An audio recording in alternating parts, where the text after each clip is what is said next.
A man is dead after a shooting near Eglinton and Dufferin. That's where we find our Andrew Brennan live at the scene right now with more details. Andrew, what are you learning there this morning? Melissa, we just heard from Toronto Police just a few minutes ago and getting some information as to why there are evidence markers and a series, I'm just going to move out of the way, a series of yellow police tape along this alleyway on the northern side of Eglinton.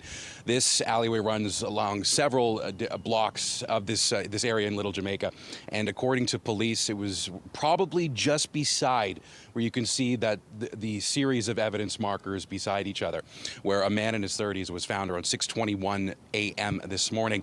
He'd been shot. He was rushed to a trauma center by emergency run, but after arrival at the hospital, we are told that he succumbed to his injuries and passed away early this morning. Now, police say that they're looking for witnesses and trying to gather more evidence at this time. This shooting only about 3.5 hours old at this time, but what the big question is what led to not only victim but assailant being out here, who caused this destruction, and also what ultimately led to all of this transpiring. Police do say they have one thought at this time. Take a listen to the duty inspector.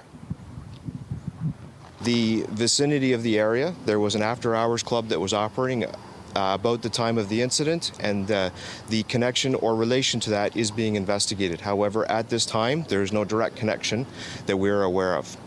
The male victim was in his 30s, and we are not notifying the identity of the male until we have properly notified the next of kin.